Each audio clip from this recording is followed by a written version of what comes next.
এ আমার প্রাণের ভাই, এ আমার যুবক ভাই, এ আমার বুড়া বাবাজিরা, আমার আল্লাহ পছন্দ করেন না অহংকার। আমার আল্লাহর কাছে পছন্দ না। অহংকার হলো আমার আল্লাহর চাদর।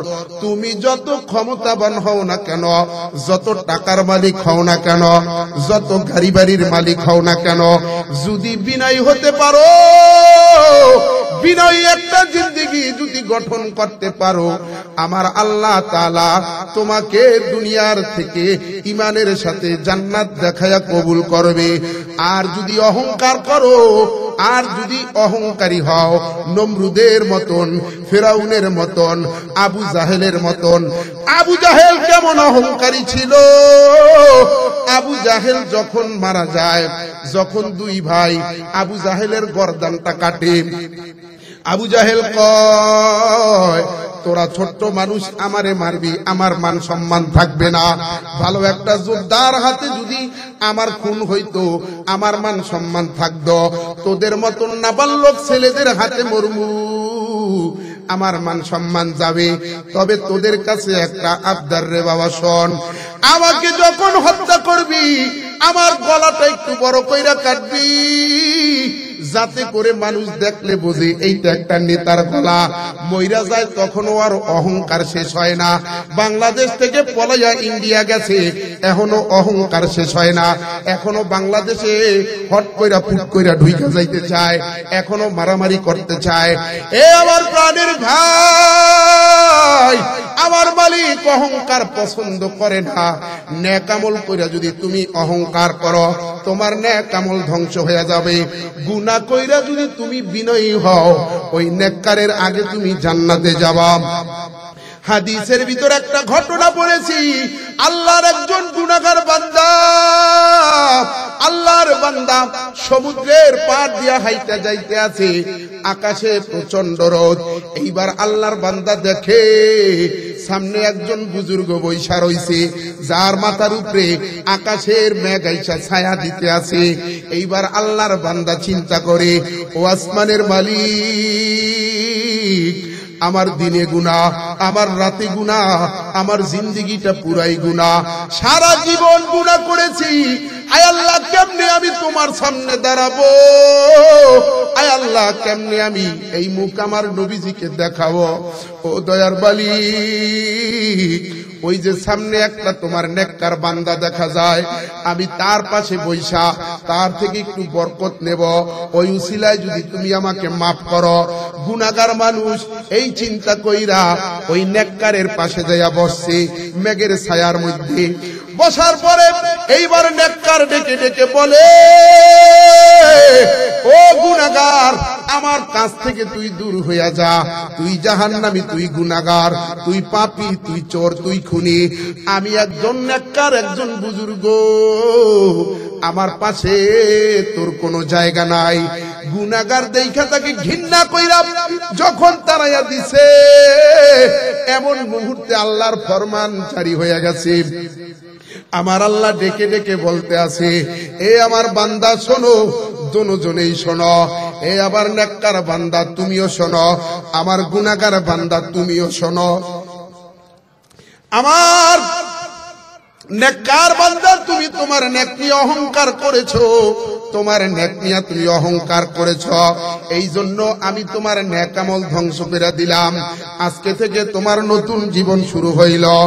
আর আমার এই গুনাহগার বান্দা গুনাহ করার পরেও বিনয়ী হয়েছে, নিজেকে ছোট কইরা তোমার কাছ থেকে বরকত নিতে চেয়েছিল, তোমার কাছে বৈশা একটু আল্লাহকে পাইতে চেয়েছিল, কিন্তু তুমি তাকে গুনাহগার বইলা তাড়াইয়া দিছো। এই জন্য এই অহংকারের কারণে আমি তোমার নেক আমল ধ্বংস করে দিলাম। আর আমার এই গুনাহগার বান্দা বিনয়ী হওয়ার কারণে, আল্লাহ ওয়ালার কাছে যাইয়া বসার কারণে আমি আল্লাহ ওর গুনাহ মাফ করে দিয়া ওর জিন্দেগিটা নেক আমল দিয়া ভইরা দিলাম। আল্লাহ বলেন, ফাআলুল লিমা ইউরিদ, আমার যা ইচ্ছা আমি তাই করি। কিন্তু দুনিয়ার কেউ যেটা ইচ্ছা ওইটা করতে পারে? আমাদের দিদি তো থাকতে চাইছিল, থাকতে পারছে? ইচ্ছা করে কাজ হইছে? ভারতের দাদা বাবু মোদিজির প্রেসক্রিপশন অনুযায়ী সে কাজ করছে, আলেমদেরকে মারছে, জেলে দিছে, জুলুম করছে, দেশ থেকে ইসলাম বিতাড়িত করে সে ক্ষমতায় থাকতে চাইছিল। দাদা ঠিকই খুশি হয়েছে, কিন্তু দিদি আর ক্ষমতায় থাকতে পারে না। কথা হয় না? এই জন্য আমার আপনার চাওয়া যদি আল্লাহর চাওয়ার সাথে মিলে যায়, তাহলে এই দেশে রাজত্ব হবে আমার। আমার আপনার চাওয়া যদি আল্লাহর চাওয়ার সাথে মিলে যায়, তাহলে সব জায়গায় আপনি সুনামের সাথে চলবেন, কেউ আপনার দিকে চোখ বাঁকা করে তাকাতে পারবে না। কারণ আল্লাহ বলেন, হাল জাযাউল ইহসানি ইল্লাল ইহসান। ইহসানের বদলা ইহসান। আপনি মালিকের ইহসান, মালিককে ইহসান করবেন, মালিকের হুকুম আহকাম মানবেন, মালিক আপনার প্রতি ইহসান করবে না, এটা হতে পারে এমন কৃপণ মালিক আপনার আমার না, ঠিক কি না? দুনিয়ার মালিক না দিতে পারে, কিন্তু আপনার আমার মালিক দেয় না? দেয়। মুসা আলাইহিস সালামের যুগে কোথাও বৃষ্টি নাই। আচ্ছা, আপনারা কেমন আছেন বলেন তো? আমি তো জিগাই তো ভুলে গেছি। ভালো আছেন নি? আমারে চেনেন তো? আমারে ভালোবাসেন তো? কতটুকু? অনেক। আল্লাহর চেয়ে বেশি না, ঠিক না? সবচেয়ে বেশি ভালোবাসে কাকে? মুমিন। মান আহাব্বা লিল্লাহ ওয়া আবগাদা লিল্লাহ ওয়া আ'তা লিল্লাহ ওয়া মানা'a লিল্লাহ ফাকাদ ইসতাকমালাল ঈমান। ভালোবাসা হবে কার জন্য? জোরে বলেন। এজন্য আমি আপনাদেরকে ভালোবাসি আল্লাহর জন্য, আপনারা আমাকে ভালোবাসেন আল্লাহর জন্য। শত্রুতা হবে কার জন্য? কথা বলে না? যারা আলেমদের বিরোধী, যারা আল্লাহ এবং রাসূলের বিরোধী, তারা আমাদের বিরোধী, ঠিক কি না? শত্রুতা আল্লাহর জন্য, ভালোবাসাও আল্লাহর জন্য। দান করব আল্লাহর জন্য, দান থেকে ফিরে থাকবো কি? ওয়াজ মাহফিলে দান করছি কার জন্য? গান নাচ এইতে দান থেকে ফিরে থাকবো কার জন্য?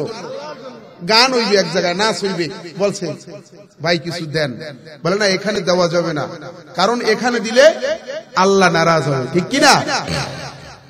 এজন্য দান করব আল্লাহর জন্য, দান করা থেকে ফিরে থাকবো আল্লাহর জন্য। কাউকে ভালোবাসবো আল্লাহর জন্য, কাউকে ঘৃণাও করবো আল্লাহর জন্য। এজন্য এই দেশের হক্কানি আলেমকে, আমরা এই দেশের হক্কানি পীর মাশায়েখদেরকে, আমরা এই দেশের হক্কানি দাওয়াত ও তাবলীগকে আমরা আল্লাহর জন্য ভালোবাসি। কিন্তু যারা স্বৈরাচার, এদেশের মানুষের প্রতি জেল জুলুম দিয়া নির্যাতন করে, খুন করে, মানুষকে জুলুম করে করে মানুষকে নমরুদের কায়দায়, ফেরাউনের কায়দায় অত্যাচার করে করে এদেশ থেকে বিতাড়িত হয়েছে, তাদেরকে আমরা আল্লাহর জন্য ঘৃণা করি, ঠিক কিনা? তাদের সাথে আমাদের কোনো ভালোবাসা নাই। যারা দিন মানবে আমরা তাদের মানি, যারা ইসলাম মানবে আমরা তাদের মানি। যেই নেতা সমাবেশের মধ্যে আজান হইয়া গেলে সমাবেশ বন্ধ করে নামাজে যাবে, সমাবেশ বন্ধ করে মাঠেই নামাজ পড়বে, ওই নেতা আমরা মানি। কথা বলে না? যেই নেতা নামাজের টাইমে সমাবেশ করবে, আজানের টাইমে সমাবেশ করবে, যেই নেতার নামাজের খবর নাই, কর্মীর নামাজের খবর নাই, ওই নেতাও মানি না, ওই দলের সাথেও আমরা নাই। কারা কারা আছেন? আল্লাহু আকবার। মুসা পয়গম্বর আল্লাহরে কইতেছে, আল্লাহ বৃষ্টি নাই, বৃষ্টি দাও। অনেক কান্নাকাটি করতেছে সবাই নিয়ে। এবার আমার আল্লাহ বলতে আছেন, পয়গম্বর অমুক পাহাড়ে যাও, অমুক শহরে যাও, ওই জায়গায় আমার একজন বান্দা আছে, আমার ওই বান্দাকে দিয়া যদি তুমি দোয়া করাও আমি বৃষ্টি দেব। আল্লাহর পয়গম্বর মুসা নবী বৃষ্টির জন্য মানুষদেরকে নিয়ে নামাজ পইরা পইরা আল্লাহর কাছে কান্দে। আমার আল্লাহ ডেকে ডেকে বলতে আছেন, পয়গম্বর যাও যাও, অমুক জায়গায় যাও, অমুক জায়গায় আমার একটা পাগল আছে, তাকে দিয়া যদি দোয়া করাও আমি আল্লাহ বৃষ্টি দেব। এবার আল্লাহর পয়গম্বর মুসা নবী ওই শহরে গেলেন, আল্লাহর ওই পাগলকে খুঁজলেন। খুঁজতে খুঁজতে পাহাড়ের উপরে একটা গ্রাম, ওই গ্রামের মধ্যে আল্লাহর ওই পাগলকে খুঁজে পাইলেন। এইবার আল্লাহর ওই পাগলকে খুঁজে পাইয়া পয়গম্বর মুসা নবী তার কাছে যায়া বলতে আছে, হুজুর আমি আপনার কাছে আসছি। বলে আপনি কেন আসছেন? আপনি জমানার পয়গাম্বার। আমি একটা পাগল ছাগল, আমার কাছে কেন আসছেন? আমার কাছে কেন আসছেন? আপনি তো পয়গাম্বার, আমার কাছে আপনি কি চান? এইবার আল্লাহর পয়গাম্বার মুসা নবী ডেকে ডেকে বলতে আছি, এ পাগলা, আল্লাহ আমাকে পাঠাইছে আপনার জন্য দোয়া নেওয়ার জন্য। অনেকভাবে দোয়া করছি, আল্লাহ বৃষ্টি দেয় না।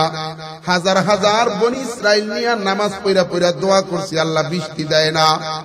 কিন্তু আল্লাহ জানাইছে আপনার জন্য, আপনাকে দিয়া দোয়া করাইলেই আল্লাহ নাকি বৃষ্টি দেবে।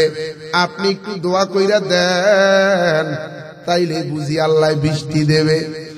এইবার আল্লাহর বান্দা পাগলা আসমানের দিকে তাকায়া ডেকে ডেকে বলতে আছে, ও আসমানের মালিক আল্লাহ, তুমি কি কৃপণ হইয়া গেলা নাকি? বৃষ্টি কেন বন্ধ রাখলা?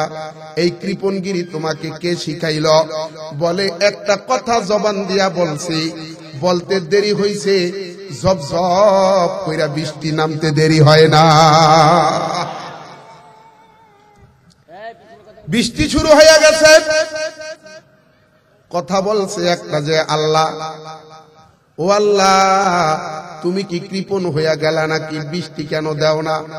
মুসা আলাইহিস সালাম আশ্চর্য হইয়া গেল, হায় হায়, আল্লাহকে কৃপণ বলতে আসি। মুসা পয়গাম্বার চলে গেছে। এইবার পরের দিন আবার আসছে, বলে হুজুর, আপনার কাছে দোয়া নেওয়ার জন্য আসছি। বলে মুসা, তুমি পয়গাম্বার হইয়া আমার মতন পাগল ছাগলের কাছে দোয়া নিতে আসছো? দেখছো নি গতকালকে আমি আল্লাহকে কি বলছি? দেখছো? তারপর আবার আমার কাছে আইছো, যাও। বলে আল্লাহ তোমার এই কৃপণতা কে শিখাইছে? চিন্তা করছেন কথাটা কি? আপনার আমার কাছে শুনতে কিন্তু এইটা শিরকি কথা মনে হয়, কথা হয় না, ঠিক কিনা? কিন্তু কথাটা আল্লাহর ভালো লাগছে, খুব ডং কইরা কথাটা কইছে। আল্লাহর সাথে তেমন সম্পর্ক আছে, এই জন্য বইলা ফেলাইছে। তো আল্লাহ সাথে সাথে বৃষ্টি দিয়ে দিছে। এক মুরব্বীর বউ মরে গেছে, এখন বুড়া হয়ে গেছে। মানুষ বুড়া হয় কিন্তু অন্তর তো আর বুড়া হয় না।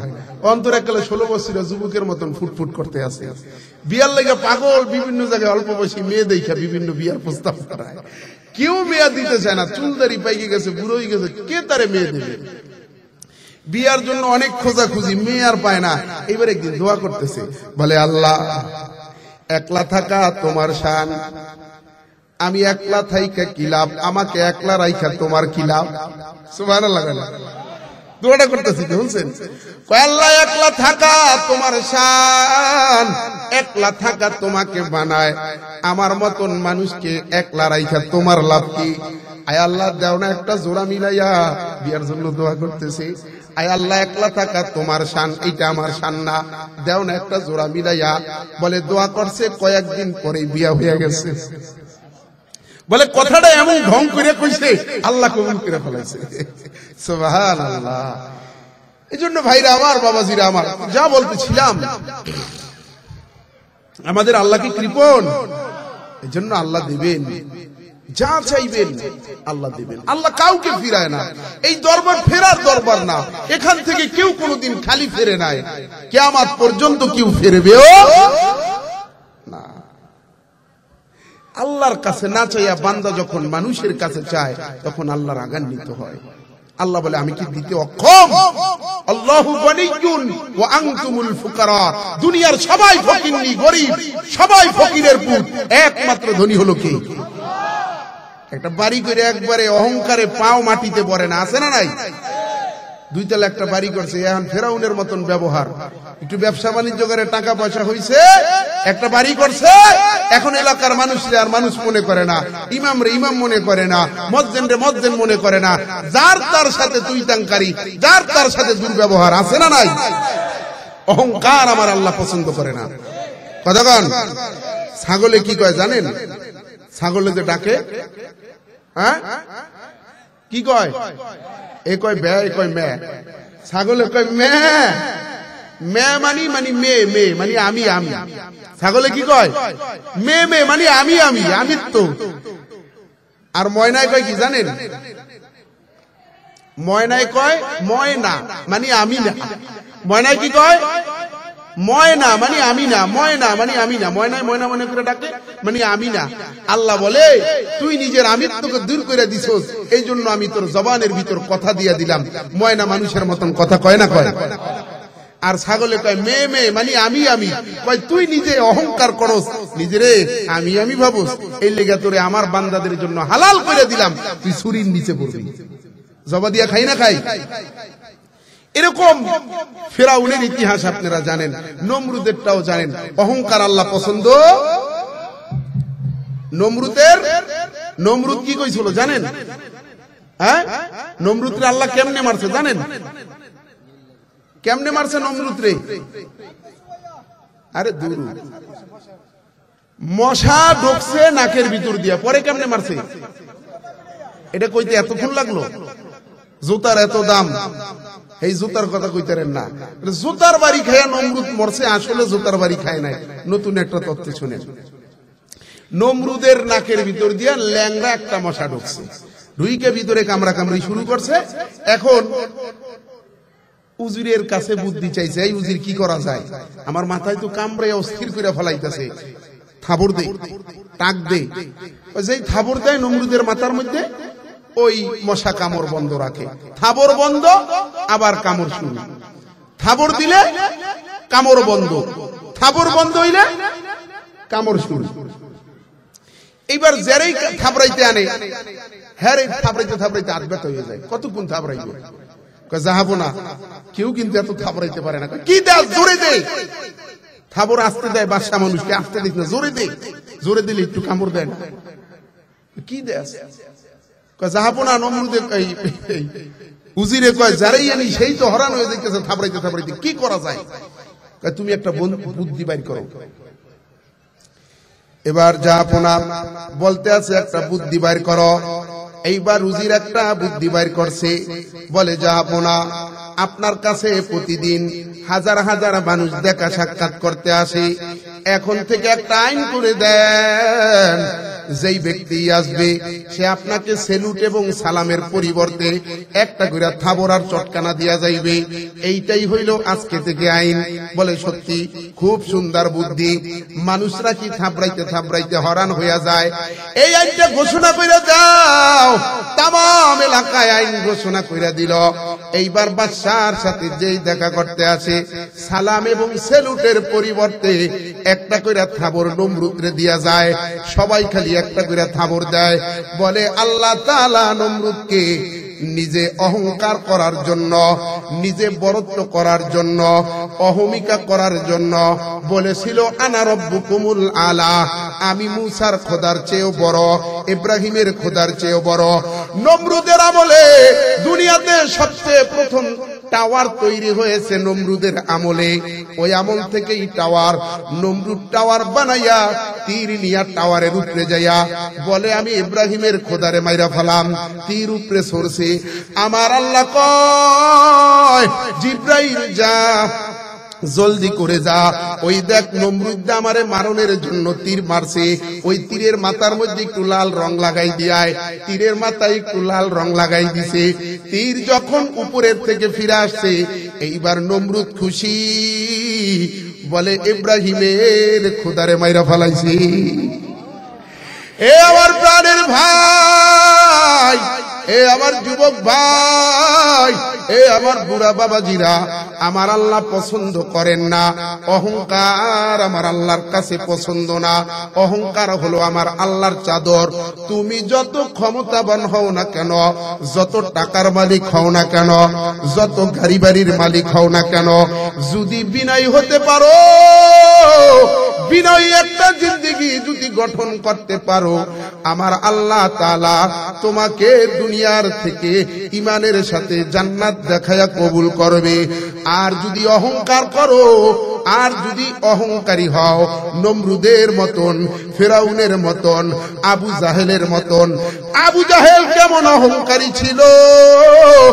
আবু জাহেল যখন মারা যায়, যখন দুই ভাই আবু জাহেলের গর্দানটা কাটে, আবু জাহেল কয় তোরা ছোট্ট মানুষ আমারে মারবি, আমার মান সম্মান থাকবে না। ভালো একটা যোদ্ধার হাতে যদি আমার খুন হইতো, আমার মান সম্মান থাকতো। তোদের মতন নাবালক ছেলেদের হাতে মরমু, আমার মান সম্মান যাবে। তবে তোদের কাছে একটা আবদার রে বাবা, শোন, আমাকে যখন হত্যা করবি আমার গলাটা একটু বড় কইরা কাটবি, যাতে করে মানুষ দেখলে বোঝে এইটা একটা নেতার গলা। মইরা যায় তখনও আর অহংকার শেষ হয় না। বাংলাদেশ থেকে পলাইয়া ইন্ডিয়া গেছে, এখনো অহংকার শেষ হয় না। এখনো বাংলাদেশে হট কইরা ফুট কইরা ঢুইকা যাইতে চায়, এখনো মারামারি করতে চায়। এ আমার প্রাণের ভাই, আমার মালিক অহংকার পছন্দ করে না। নেক আমল কইরা যদি তুমি অহংকার করো, তোমার নেক আমল ধ্বংস হয়ে যাবে। গুনাহ কইরা যদি তুমি বিনয়ী হও, ওই নেককারের আগে তুমি জান্নাতে যাবা।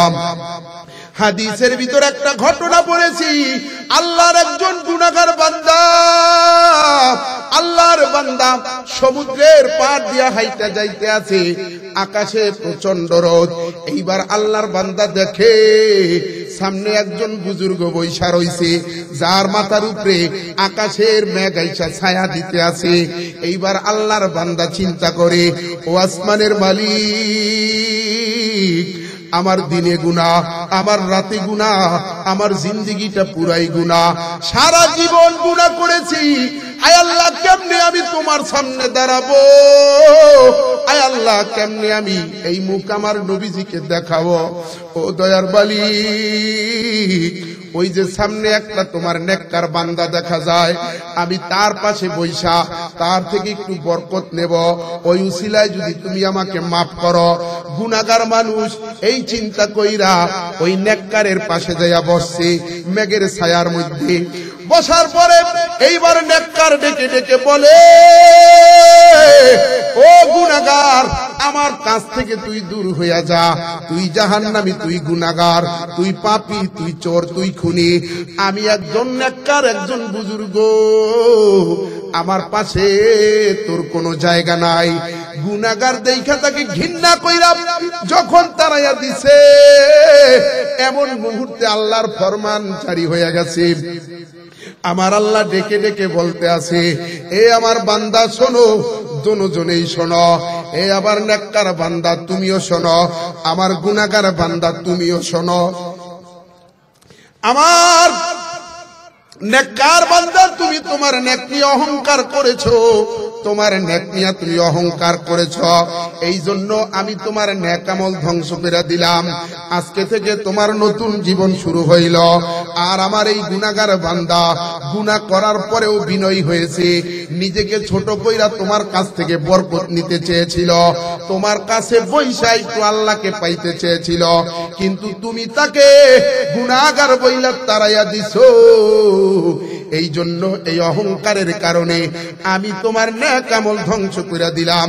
আর আমার এই গুনাহগার বান্দা বিনয়ী হওয়ার কারণে, আল্লাহ ওয়ালার কাছে যাইয়া বসার কারণে আমি আল্লাহ ওর গুনাহ মাফ করে দিয়া ওর জিন্দেগিটা নেক আমল দিয়া ভইরা দিলাম। এজন্য প্রাণের ভাই, হে আমার বাবাজিরা, অহংকার করা যাবে না। কারণ তোমার আমার জানা নাই কোন দিন মৃত্যু এসে যায়, কোন দিন মৃত্যু এসে যায় জানা নাই। যে ব্যক্তি বিনয়ী হবে, যে ব্যক্তি নেককার হবে, তার মৃত্যুটাও তেমন হবে। আদম আলাইহিস সালাম বিনয়ী ছিল, ফেরেশতারা বিনয়ী ছিল, এজন্য আল্লাহর হুকুম মাইনা সবাই আদমকে সিজদা দিছে। শয়তান অহংকার করছে, এই জন্য শয়তান মরদুদ হয়ে গেছে। এজন্য ভাইরা আমার, বাবাজিরা আমার, এই আমার যুবক ভাই, এই আমার পর্দার আড়ালের মা জননীরা, দুনিয়াটা অল্প দিনের জায়গা। তোমারও জানা নাই, আমারও জানা নাই কবে যেন মৃত্যু এসে যায়। মৃত্যুর জন্য প্রস্তুতি নিতে হবে। আমি কোরআনে মাজিদ থেকে একখানা আয়াতে কারিমা তেলাওয়াত করেছি। আমার আল্লাহ বলেন, কুল্লু নাফসিন যায়িকাতুল মাউত ওয়া ইন্নামা তুওয়াফাউনা উজুরাকুম ইয়াওমাল কিয়ামাহ ফামান যুহজিহা আনিন নার আমার আল্লাহ বলেন, ডেকে ডেকে বলেন, এ আমার বান্দা বান্দিরা, কুল্লু নাফসিন যায়িকাতুল মাউত, প্রত্যেককে মৃত্যুর স্বাদ গ্রহণ করতে হবে। আমার আল্লাহ বলেন নাই মরতে হবে, এইটা বলেন নাই। যদি বলতো মরতে হবে তাহলে কোনো কথা ছিল না, কিন্তু আল্লাহ বলছেন প্রত্যেককে মৃত্যুর স্বাদ গ্রহণ করতে হবে। এইবার আপনারা বলেন, স্বাদ কি শুধু মিষ্টি নাকি তিতাও আছে? কথা হয় না? শুধু মিষ্টি নাকি তিতাও আছে? এজন্য আল্লাহ বলেছেন মৃত্যুর স্বাদ গ্রহণ করতে হবে। স্বাদ শুধু মিষ্টি না, তিতাও আছে। কিছু কিছু মানুষের মৃত্যুটা হবে মিষ্টি, আর কিছু কিছু মানুষের মৃত্যুটা হবে তিক্ত। এজন্য আমার ভাই, আমার আল্লাহ বলেন প্রত্যেককে মৃত্যুর স্বাদ গ্রহণ করতে হবে। পৃথিবীতে এমন কোন মানুষ নাই যেই ব্যক্তি মৃত্যুবরণ করে না। যেই ব্যক্তি কিয়ামত পর্যন্ত আসবে ওই ব্যক্তিরও মরতে হবে। নবী রাসূল গাউস কুতুব এমন কোন মানুষ নাই দুনিয়া থেকে যায় নাই। আমার আল্লাহ বলেন, ইন্নাকা মাইয়িতুন ওয়া ইন্নাহুম মাইয়িতুন। নবী আমার, আপনিও মরবেন, আপনার যারা শত্রু আছে, দুশমন আছে, তারাও মরবে। এজন্য ভাইরা আমার, বাবাজিরা আমার, মরতে যেহেতু হবেই, পৃথিবীতে তুমি আমি কেউ চিরদিন থাকতে পারবো না। তোমার আমার মৃত্যুটা যেন সুমিষ্ট হয়, এজন্য তোমাকে আমাকে নেক আমল করতে হবে। টাকা যারা আছে তারও মৃত্যু হবে, যে ফকির তারও মৃত্যু হবে। কোন বড় লোকের কাছে আজরাইল যায়া কোনো খাতির করবে না, কোন গরিবের কাছে আজরাইল যায়া দুর্ব্যবহার করবে না। আল্লাহর বান্দা ভালো কইরা শুইনা নাও, কোন মুরব্বির কাছে আজরাইল যায়া সম্মান দেখাইবে না। কোন ছোট্ট মাসুম বাচ্চার জান নিতে যায়া আজরাইল কোমলতা দেখাইবে না। আজরাইল সবার সাথে একই ব্যবহার করবে। যদি নেক আমল করো, তোমার আমার সাথে আজরাইলের ব্যবহারটা হবে ভালো। যদি বদ আমল করো, তোমার আমার সাথে আজরাইলের ব্যবহারটা হবে বাবা খারাপ। এক আল্লাহর বান্দা, ঘরের ভিতর বিশাল বড় নেতা টাইপের লোক, ধনাঢ্য মানুষ, ঘরের ভিতর একটা নারীকে নিয়া উলাঙ্গপনায় জেনা ব্যভিচারে মত্ত। এমন মুহূর্তে আজরাইল আইসা দরজায় কড়া লাগাইছে। ভিতর থেকে ডাক দিয়া বলে, কে দরজায় বাড়ি দিতে আসো, কে? এইবার আজরাইল বলে, দরজাটা একটু খুলে দাও, তোমার সাথে কথা আছে। বলে, এখন আমি জরুরি কাজে ব্যস্ত, এখন দরজা খোলা যাবে না। বলে, তুমি যদি দরজা নাও খোলো, আমার ঢুকতে কিন্তু অসুবিধা হবে না। আমি দুনিয়ার কোন সাধারণ মানুষ নয়, আমি আল্লাহর পাঠানো জমদূত আজরাইল। দরজা খুলবি নাকি আমি আসব? এইবার আজরাইল ভিতরে ঢুইকা গেছে। এই নেতা, এই বড়লোক, ধনাঢ্য, গুনাহগার আল্লাহর বান্দা বলতে আছে, ভাই আজরাইল একটু সময় দাও, পোশাকটা একটু পরে নেই। বলে, সুযোগ নাই। চুলটা ধইরা মাটিতে ফালাই দিছে, মৃত্যুর যন্ত্রণা শুরু হয়ে গেছে। বেঈমান হইয়া জেনা করা অবস্থায় মারা গেছে। কত মানুষ মদ খাইতে খাইতে মারা যায়, কত মানুষ গান শুনতে শুনতে মারা যায়, কত মানুষ আবার নামাজের সিজদায় মারা যায়। এইবার আজরাইল একজন নেককার বান্দার কাছে গেছে। নেককার আল্লাহর বান্দা কাঁচা তরকারি বিক্রি করে, তরকারি মাথায় নিয়ে বাজারে যায়। এমন মুহূর্তে আজরাইল সালাম দিছে, আসসালামু আলাইকুম ওয়া রাহমাতুল্লাহ। বলে, ওয়া আলাইকুমুস সালাম। আপনি কে গো ভাই, এত সুন্দর করে আমাকে সালাম দিলেন? বলে, আমি আজরাইল, তোমাকে নেওয়ার জন্য এসেছি। বলে, অসুবিধা নাই, আমি যাওয়ার জন্য প্রস্তুত। আমি জানি আপনি যে কোনো সময় আসতে পারেন, এই জন্য আমি বাড়ি থেকে উজু কইরা বের হয়েছি। এরে ভাই আজরাইল, এই যে দেখো, আমার কাঁধের মধ্যে একটা গামছা আছে, আমি এই গামছাটা জায়নামাজ হিসাবে ব্যবহার করি। জানি কখন নামাজের সময় হয়ে যায়, এই জন্য এইটা আমি জায়নামাজ হিসাবে ব্যবহার করি। তুমি যখন আমাকে নিতে আসছো অসুবিধা নাই, আমি আমার বোঝাটা নামাইলাম, শেষবারের মতন মালিককে 2টা সেজদা দেব। আমি সেজদার মধ্যে মালিকের কাছে যাইতে চাই। ও ভাই আজরাইল, আমাকে একটু সুযোগ দাও। জানি না আমার আমল কবুল হয়েছে কিনা। এরে আজরাইল, আমার জানা নাই আমার আমল কবুল হয়েছে কিনা। যদি এই শেষ মুহূর্তে সেজদার মধ্যে আমার মৃত্যুটা হয়, এই উসিলায় হয়তো আল্লাহ আমাকে মাফ কইরা দেবে। এইবার আল্লাহর বান্দা বলে, আজরাইল, আমি যখন নামাজে দাঁড়াবো, যখন আমি সেজদায় চলে যাব, তখন তুই আমার জানটা কবজ করবি। এ আমার প্রাণের ভাইরা, এ আমার পর্দার আড়ালের মা বোনেরা, এ আমার যুবক ভাই, এ আমার বুড়া বাবাজিরা, দাড়িগুলো পাইকা গেছে, এখনো তুমি গুনাহ করো। 40টা বছর গুনাহ কইরা কাটাইলা, এখন আর কত কাটাবা?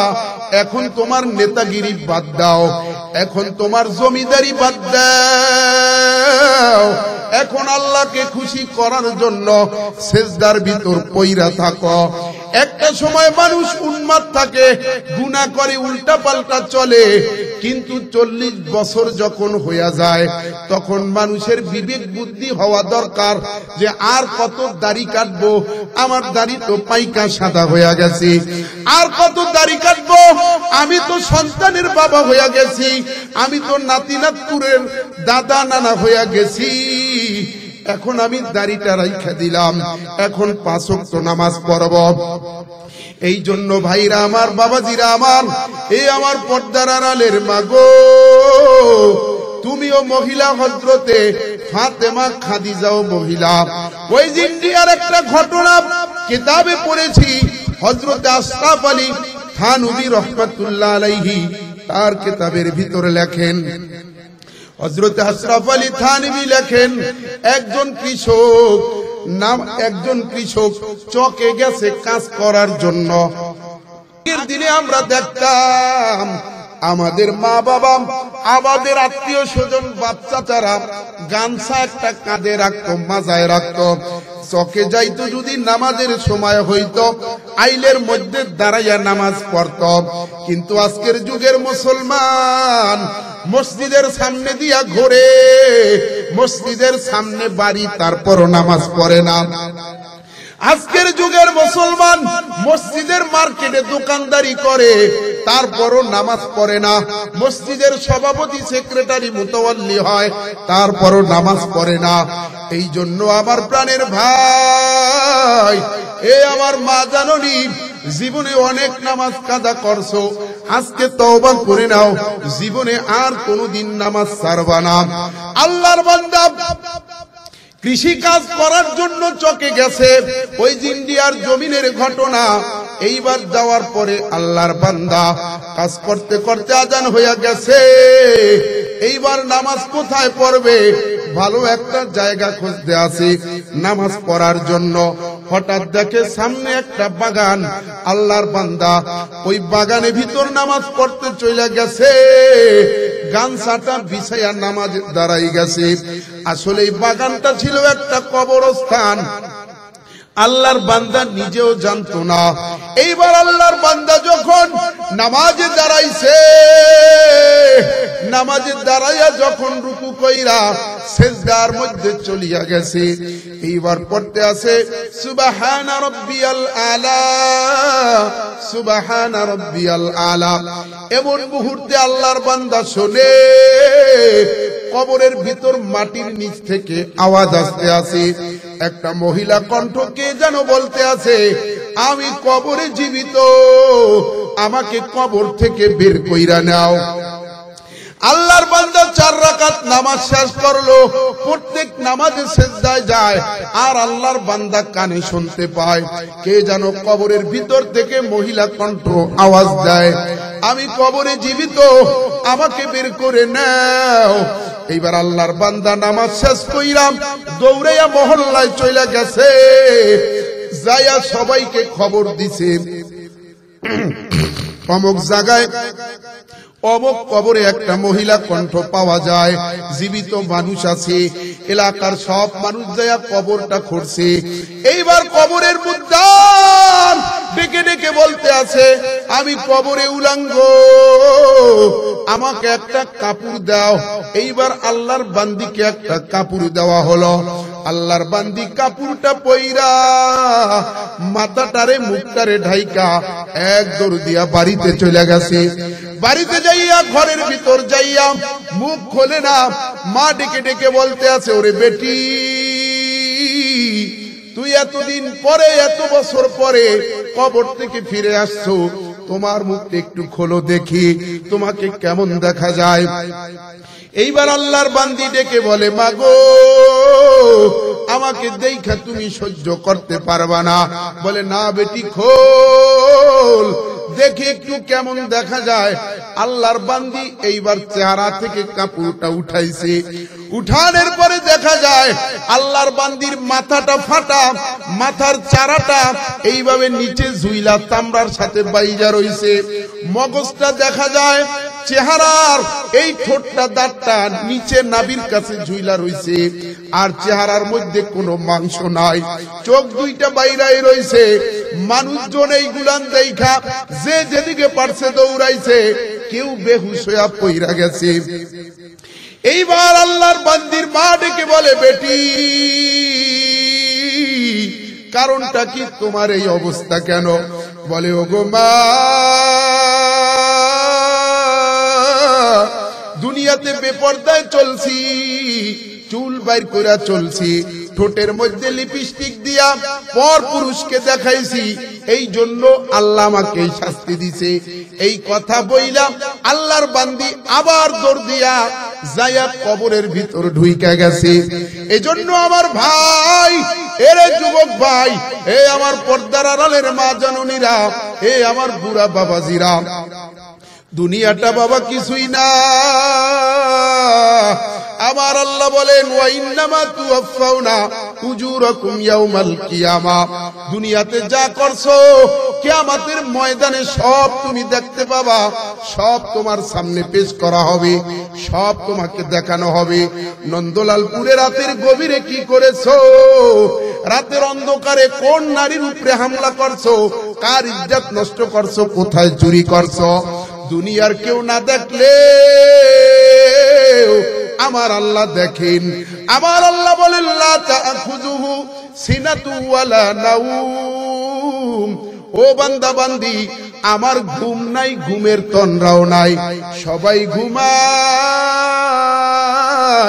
কিন্তু আমার আল্লাহ ঘুমায় না।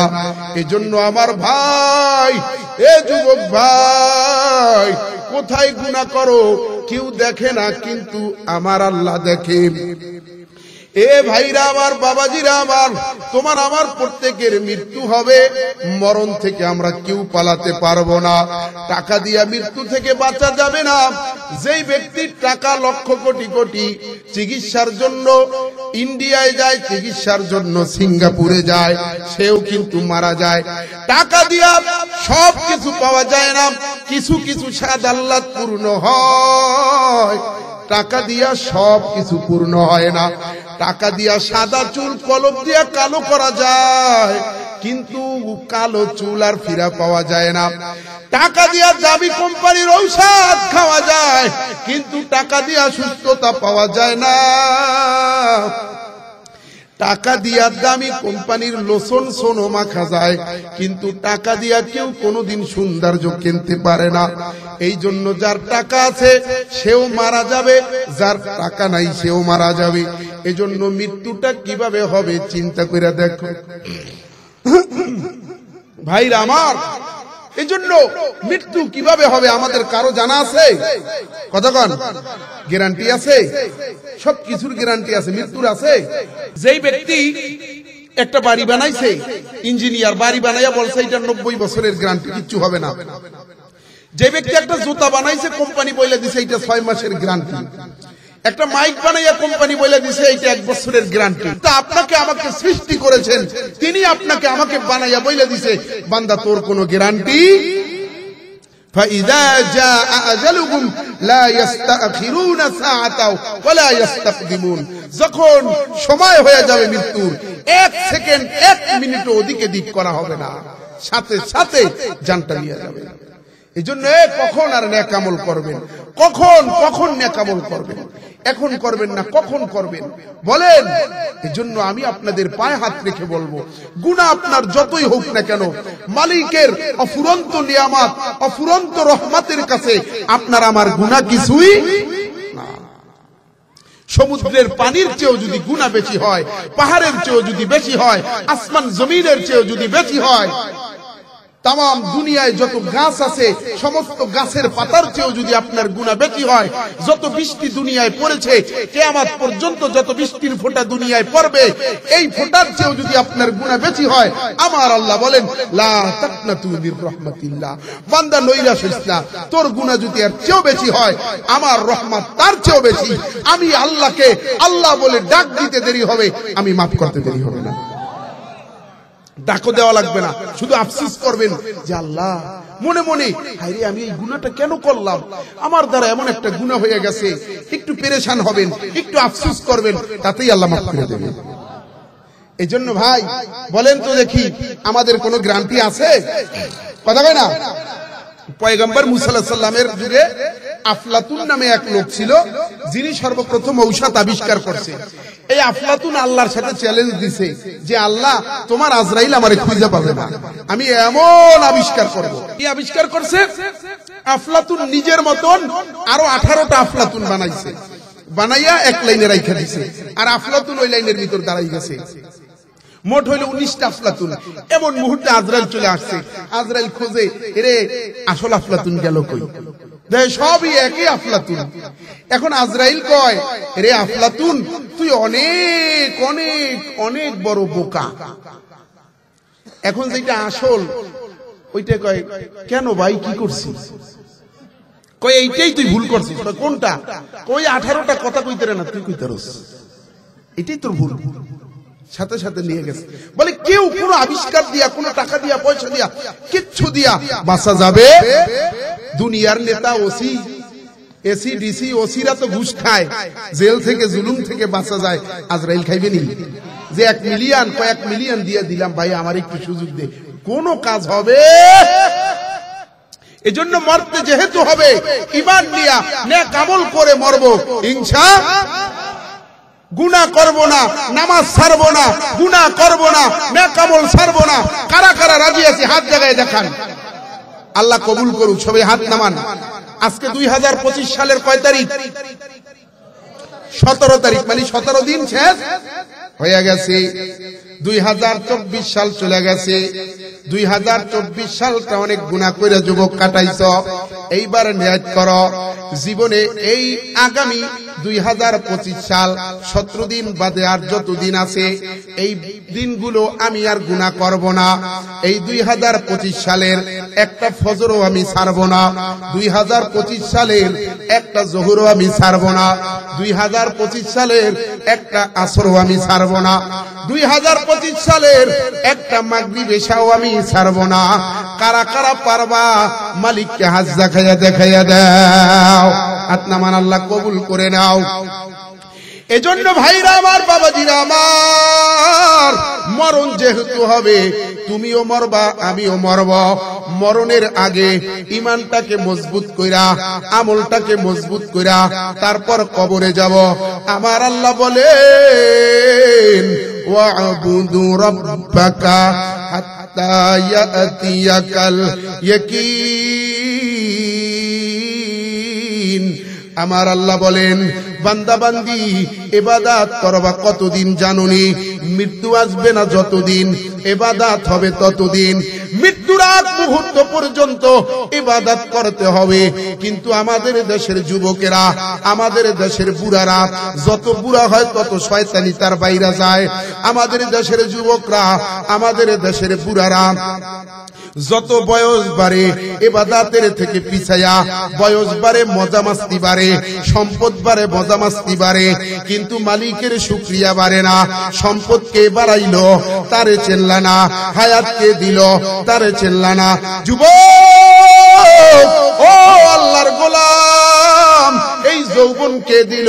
তারে চেল্লা না, প্রেমিকারে চেল্লা, নেতাকে চেল্লা, নেত্রীকে চেল্লা, টাকাওয়ালার পিছনে ঘোরলা, কিন্তু মালিকের পিছনে কোনোদিন ঘোরলা না।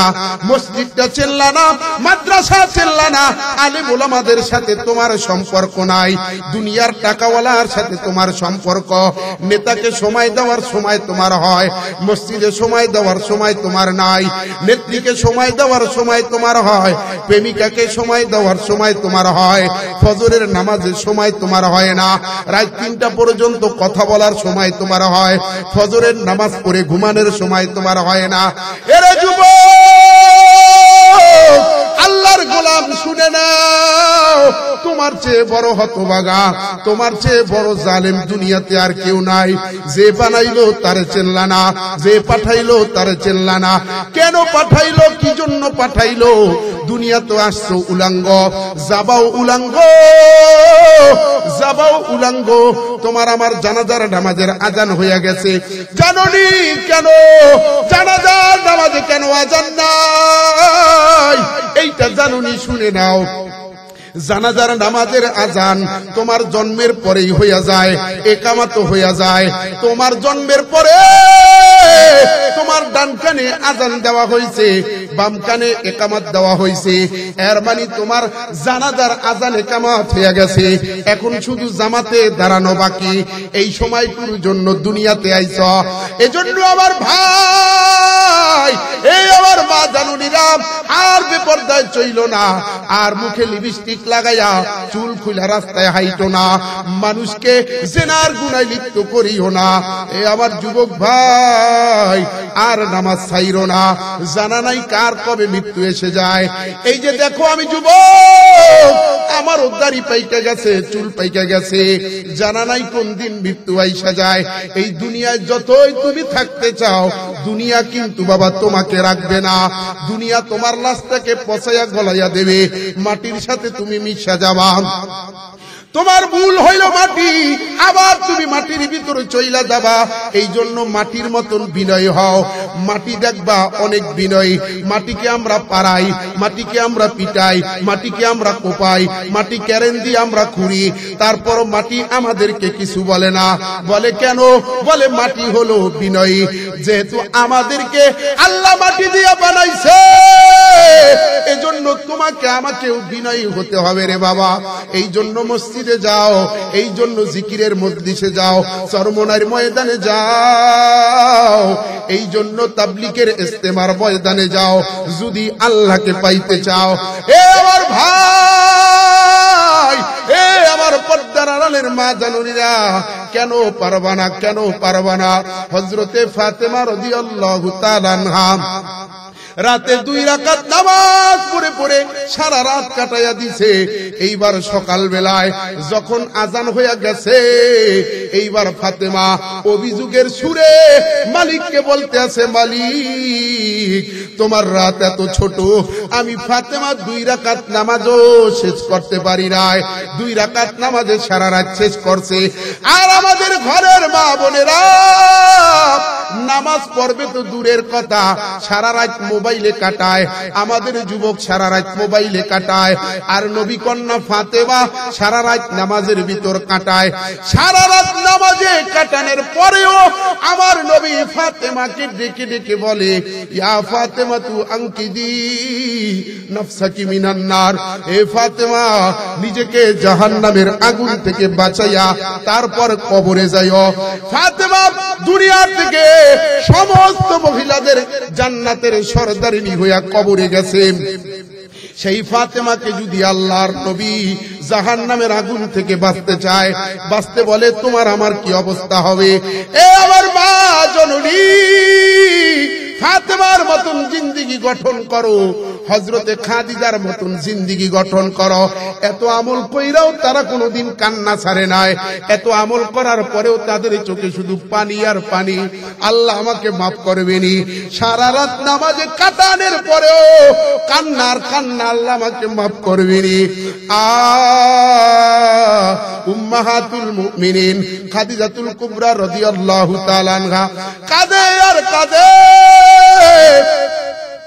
ছোট্ট ফাতেমা দৌড়াইয়া বাবার কাছে গেছে, আব্বাজান মা জাননী অনেক বেশি কান্না করতে আছে। নবী আবার দৌড়াইয়া আসছে, এ খাদিজা আপনি কেন কান্দেন, কি হয়েছে আপনার এত কান্না কিসের? খাদিজা ডেকে ডেকে বলে, ইয়া রাসূলুল্লাহ, ইয়া হাবিবাল্লাহ, অনেক বয়সে আমি মুসলমান হয়েছি, তেমন নেক আমল করতে পারি নাই গো নবী। জানা নাই কবরে আমার সাথে কি ব্যবহার করা হয়। মৃত্যুর ভয়ে, কবরের চিন্তায় আমি কান্দি, আমি পেরেশান হয়ে আছি। এ পয়গম্বর, আপনার স্ত্রী আমি ছিলাম, তেমন খেদমত আমি করতে পারি না। নবী আমার বলে, খাদিজা আপনার সম্পদ দিয়া ইসলামের অনেক উপকার হয়েছে, আপনি আমার দুঃখের দিনের সঙ্গী ছিলেন, আপনি কান্না বন্ধ করেন, আপনার কান্না আমি নবী সহ্য করতে পারি না। বলে, ইয়া রাসূলুল্লাহ, ইয়া হাবিবাল্লাহ, কান্না আমি একটা আপনি যদি আমার কয়েকটা কথা রাখেন তাহলে আমি কান্না বন্ধ করতে পারি। নবী আমার ডেকে ডেকে বলে, খাদিজা আপনি বলেন, আপনার সব কথা আমি রাখবো, কেন আপনি কান্দেন, কি হয়েছে? খাদিজা বলে, নবী গো, আমি মারা যাওয়ার পরে আমার জানাজা আপনি পড়াবেন, শুধু তাই নয়, আমার কাফনের কাপড় আপনার একটা জুব্বা দিয়া দেবেন, কারণ আমি অনেক বয়সে মুসলমান হয়েছি, জানি না আল্লাহ মাফ করেছে কিনা। আপনার শরীরের জুব্বা যদি আমার গায়ের কাফন হয়, ওই উসিলায় আল্লাহ আমাকে মাফ করে দিতে পারে, আপনার একটা জুব্বা দিয়ে আমাকে দাফন দেবেন। নবী আমার বলে, ঠিক আছে। বলে, ইয়া রাসূলুল্লাহ, ইয়া হাবিবাল্লাহ, শুধু তাই নয়, মৃত্যুর পরে কবর দিয়া সবাই যখন চলে আসবে, আপনি আসবেন না, আমার কবরের কাছে বসে থাকবেন, আমার সওয়াল জবাব হওয়ার পরে আপনি আসবেন, আমার প্রশ্নের উত্তরগুলো আপনি দেবেন, আমি খাদিজা দিতে পারবো না, আমার বড় ভয় হয়, কবরে একা একা কিভাবে থাকব। কবর প্রতিদিন ডাকে আর বলে, আনা বাইতুল ওয়াহদাতি, আমি একাকিত্বর ঘর। কবর বলে, বান্দা আমার ঘরে একা থাকবি, কেউ আসবে না, তুই নিজেকে তৈরি কইরা তারপর কবরে আসিস। দুনিয়ায় আজকে তোমার সম্পদ আছে, তোমার পিছে জনবল আছে, তোমার সম্পদ নাই, তোমার পিছে লোক নাই, তোমার টাকার কারণে তোমার পিছে লোক ঘোরে। দুনিয়ায় আজকে তুমি ডাক দিলে বড় ভাইরে পাও, ছোট ভাইরে পাও, নেতা পাও, নেত্রী পাও, কিন্তু কবরে একা থাকতে হবে। যদি নেক আমল করো, আল্লাহ তোমার নিঃসঙ্গতা কবরে দূর করে দেবে। কবর ডেকে ডেকে বলে, আনা বাইতুজ জুলুমাতি, আমি অন্ধকার ঘর, আমার ঘরে কোনো আলো নাই। আজকে ও মা জানুনিরা, দুনিয়ার অন্ধকার ঘরে তোমার থাকতে ভয় লাগে, অন্ধকার কবরে তুমি কেমনে থাকবা? দুনিয়ার চেয়েও বেশি অন্ধকার, এইটা কি তোমার মনে পড়ে না? ওরে ঘরের মা, একটা টিকটিকি দেখলে তুমি ভয় পাও, একটা তেলাপোকা দেখলে তুমি ভয় পাও, কবরে বড় অজাগার সাপ আসবে, ওইটা কেমনে সহ্য করবা গো মা? এ আমার ভাই, এইবার হযরতে খাদিজাতুল কুবরা বলে, নবী গো, আপনি পাশে থাকবেন, সওয়াল জবাব যখন হবে প্রশ্নের উত্তর আপনি দিয়ে আসবেন। নবী আমার বলে, ঠিক আছে খাদিজা। কয়েকদিন পরে খাদিজা রাদিয়াল্লাহু তাআলা আনহা দুনিয়ার থেকে বিদায় নেয়, কবরে চইলা গেছে। এইবার কবরে যাওয়ার পরে নবী আমার জানাজা পড়ায়া তার জুব্বা দিয়া কাফন দিয়া কবরে নামাইয়া আল্লাহর নবী বৈশা রইছে। কবরের ভিতর যখন আল্লাহর নবী নামাইছে, হযরতে খাদিজার লাশটা যখন কবরে নামাইছে, নামানোর পরে নবী আমার খাদিজার মাথাটা বারবার কিবলার দিকে ঘুরাইয়া দেয়, আর মাথাটা বারবার সোজা হইয়া যায়। মুসলমান যখন কবরে রাখা হয়, তার মাথাটা কিন্তু কিবলার দিকে থাকে। আল্লাহর নবী খাদিজার মাথাটাও কিবলার দিকে ঘুরাইয়া দিছে, কিন্তু মাথাটা কিবলার থেকে অটোমেটিকলি আসমানের দিকে ঘুরে যায়। আবার নবী চিন্তায় পড়ে গেছে, কারণটা কি? কেন আমার খাদিজার মাথাটা কিবলার দিকে থাকে না, ঘুরা যায় কেন, বারবার আসমানের দিকে ফিরা যায়? এমন মুহূর্তে আমার আল্লাহ ডাক দিয়া বলতে আছে, পয়গম্বর, এ আমার হাবিব, আপনি চান, এ আমার পয়গম্বর, আপনি চান আপনার খাদিজার মাথাটা কিবলার দিকে থাক, আর আমি আল্লাহ চাই আপনার খাদিজার মাথাটা আমার আরশের দিকে থাক। আল্লাহু আকবার, জোরে বলেন সুবহানাল্লাহ। বলে আপনি চান আপনার খাদিজার মাথাটা কিবলার দিকে থাক, কিন্তু আমি আল্লাহ চাই আপনার খাদিজার মাথাটা আমার আরশের দিকে থাক। এই আমার প্রাণের ভাই, আজকে এই মাথা দিয়া এই চেহারা তুমি কত দিকে ফিরাইলা, এই চেহারা দিয়া তুমি নাচ দেখলা, গান দেখলা, এই চেহারা তুমি এই চেহারা দিয়া নেতা দেখলা, নেত্রী দেখলা, এই চেহারা কত দিকে ফিরাইলা, মাজারের দিকে ফিরাইলা, পীরের দিকে ফিরাইলা, এই চেহারা দিয়া কত আকাম কুকাম করলা, এই চেহারা একটি দিনের জন্য, একটি বারের জন্য তুমি কিবলার দিকে ফিরাইয়া দেখো নাই। মনে রাখবা, যখন তোমাকে কবরে রাখবে, বেনমাজি যদি তুমি হও, তোমার আত্মীয় স্বজন তো তোমার মাথাটা ঘুরাইয়া কিবলার দিকে রাখবে, কিন্তু ফেরেশতারা আইসা বলবে, নাফরমান, এই মাথাটা, এই চেহারাটা তুই জীবনে কোনোদিন দুনিয়ায় থাকতে কিবলার দিকে ফিরাস নাই, আজকে মরার পরে তোর এই চেহারা কিবলার দিকে থাকবে, এইটা হতে পারে না। ফেরেশতারা সাথে সাথে মাথাটা উল্টা কইরা দেবে। সারা জীবন তো এই চেহারা দিয়া মালিককে চেনো নাই, পশ্চিম চেনো নাই, আজকে মরার পরে চেহারা পশ্চিম দিকে ঘুরেই দিছে, কাজ হবে না, কাজ হবে না। ফেরেশতারা ঘুরেই দিবে। তবে এখন আর মানুষ, মা বোনেরা মইরা যায়, মরার আগে পর্দা করে না, মরার পরে যখন খাটিয়ে আনে তখন খাটটা ঢাইকে নিয়ে আসে একটা পর্দা দিয়া, কথা বলে না, একটা চাদর দিয়ে ঢাইকে আনে নাকি? জিন্দা থাকতে কোনদিন পর্দা করে নাই, এখন মরার পরে আর খাটার ঢাইকে কি লাভ হবে? এতে কি বাঁচতে পারবে? এজন্য জিন্দা থাকতে, এই বডির ভিতর রূহ থাকতে নিজেকে বোরকা দিয়া, পর্দা দিয়া আবৃত করতে হবে। মরার পর ওই বিছনার চাদর দিয়ে খাট ঢাকলে আর কবর চতুর্দিকে আবডাল দিলে লাভ হবে না। এজন্য আমাদেরকে প্রত্যেককেই মৃত্যুবরণ করতে হবে। মরণের স্বাদ সবাই গ্রহণ করব, কারো জানা নাই কবে মরব। এই জন্য আমি আপনাদেরকে অনেক মহব্বত করি। আগে অনেক বেশি বেশি আসতাম নন্দলালপুরে, কিন্তু ইদানিং আর আসা হয় না, অনেক ব্যস্ততা, সারা দেশে মাহফিল, ওদিক এদিক যাই, তো এই জন্য আর আসতে পারি না। তো আপনাদেরকে আমি ভালোবাসি, আপনারা অনেক সরল সোজা, আমাকে মহব্বত করেন, এই জন্য আমিও আপনাদেরকে মহব্বত করে একসাথে সবাই জান্নাতে যেতে চাই ইনশাআল্লাহ। এজন্য যে কথাগুলো বললাম, আমল করার চেষ্টা করবেন, ৫ ওয়াক্ত নামাজ ছাড়বেন না, ঈমান আমল ঠিক রাখবেন, নেক আমল করবেন, মানুষের গীবাত শিকায়েত করবেন না, পরনিন্দা করবেন না, মানুষকে কষ্ট দেবেন না। নবীজি বলেন, আদ-দীনুন নসিহা, অপরের কল্যাণকামিতার নামই হলো দ্বীন। আপনার নামাজ আছে, রোজা আছে, মাথায় পাগড়ি আছে, গায়ে লম্বা জামা আছে, কিন্তু ভিতরে আপনার শয়তানি আছে, আপনি ইমানদার হতে পারেন নাই, আপনি নামাজি হতে পারেন নাই।